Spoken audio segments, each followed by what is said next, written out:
So this was the structure of a proof by well-ordering principle.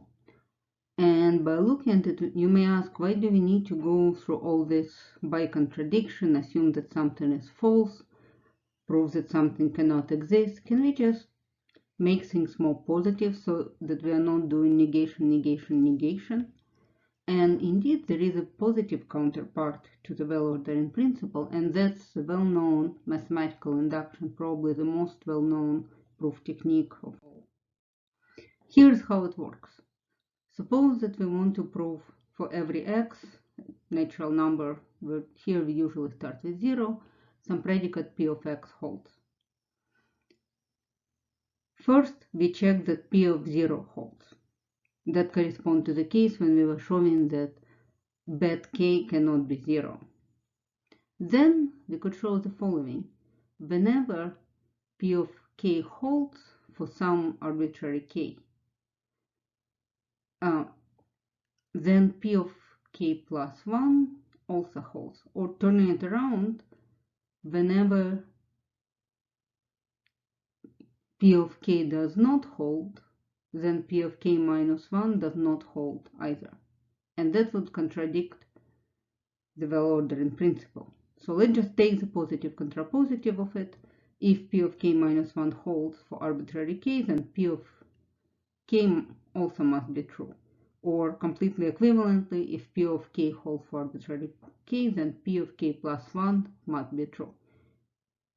So if we could show those two things, that p of 0 holds, and if p of k minus 1 holds, then p of k also must hold under this assumption, then this would give us that for every x, p of x is true by the principle of mathematical induction.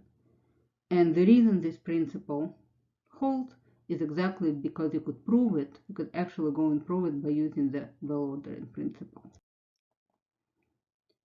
So often this mathematical induction is depicted using dominoes.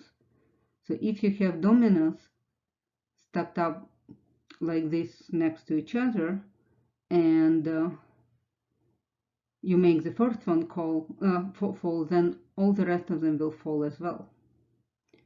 So this corresponds to proving that the first one falls, well, p of 0, and that every domino is close enough to the next one that if it falls, it will bring down the next. Then all the dominoes go down. So here is some notation.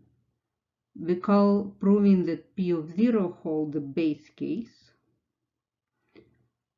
assuming that p of k minus 1 holds is the induction hypothesis. That's an assumption. And proving that from that assumption you can derive that p of k holds is the induction step. And here is a mathematical induction principle, where here I change from k minus 1 and k to k and k plus 1. Again, doesn't matter, except it's a little bit easier to write because you could just say for every k in natural numbers. So if p of 0 holds, and for every k in natural numbers, p of k implies p of k plus 1, then for every natural number, p of x holds. So here is the general structure of the induction proof. So first we want to write out what the predicate is. Sometimes it's slightly non-obvious. Then we prove the base case. Then we state what we are assuming. Then we show that this assumption implies the next step. Again, k minus 1 to k, or k to k plus 1, doesn't really matter, but it should correspond to what you have in your induction hypothesis. And usually your induction step would be some calculation, then at some point they will be phrased by induction hypothesis, and then you'll have some more calculation and you will be done. And once you prove the induction step, you're done, and you conclude that by induction, p of n holds for all natural numbers n. So let's try to do it for the formula for sum of numbers that Gauss proved. So what is our predicate? Again, remember that predicate is something that's true or false. Very common mistake is people writing that the predicate is n times n plus 1 over 2. Well, this is a number, it's not a true or false value. What can be true or can be false is the equality. So the predicate really is that the sum of numbers from 0 to n is equal to n times n plus 1 over 2. So this is the predicate.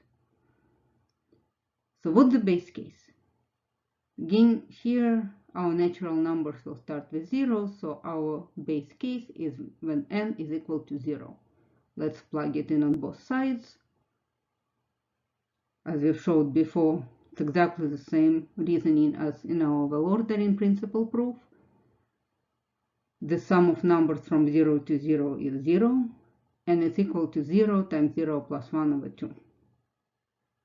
Okay, so what is our induction hypothesis?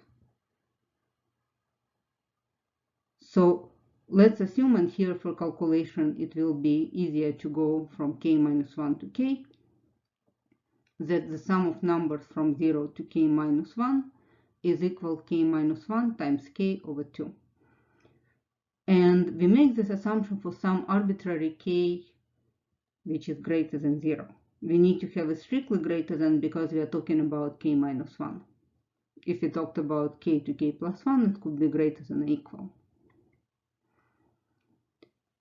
And now from this assumption we need to show that p of k holds. So let's write it on the next page, but just to say the outline, we'll do some calculation, then we will show something by induction hypothesis, we'll do a bit more calculations, and then we will be done.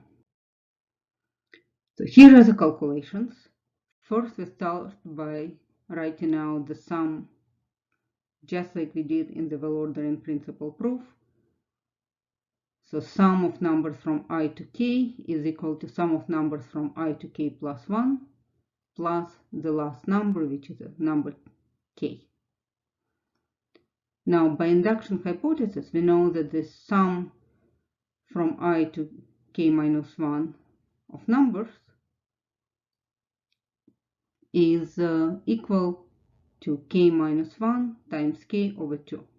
This is where we are using our induction hypothesis by saying there is this equality, and we could plug it in, which is what we do in the next line, saying that then the sum of all numbers up to k is sum of all numbers up to k minus 1 plus k, and the first sum is k minus 1 times k over 2.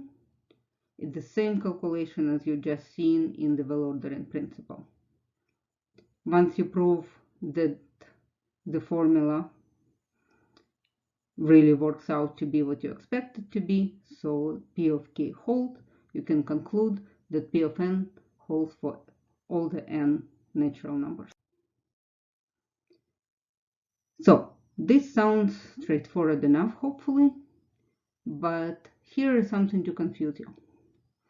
Here is a proof, so-called proof of a so-called claim. The claim is that all horses are white. And here is a so-called induction proof. It goes like this. The predicate says that any n horses are white. So if I give you a set of n horses, all of them will be white. For the base case, we say if we take a set with 0 horses, well, all horses are white because you cannot disprove this statement. There is no horse there to disprove that statement. Induction hypothesis, let's assume that any set that contains k horses contains only white horses. Yeah, that sounds just like induction hypothesis that we just did. And the induction step goes like this. Let's take an arbitrary set of k plus 1 horses. Take a horse out. The remaining k horses are white by the induction hypothesis. Okay, now put this horse back in, take out another horses, again remaining k horses are white by induction hypothesis. Therefore, if you have a set of k plus 1 horses, all horses in that set would be white too. So by induction, all horses are white. But wait a moment, you say, I know some horses that are not white. So what goes wrong in this proof? Well, try to think for next time, what do you think is wrong in this proof? Whether it's something that doesn't quite work out.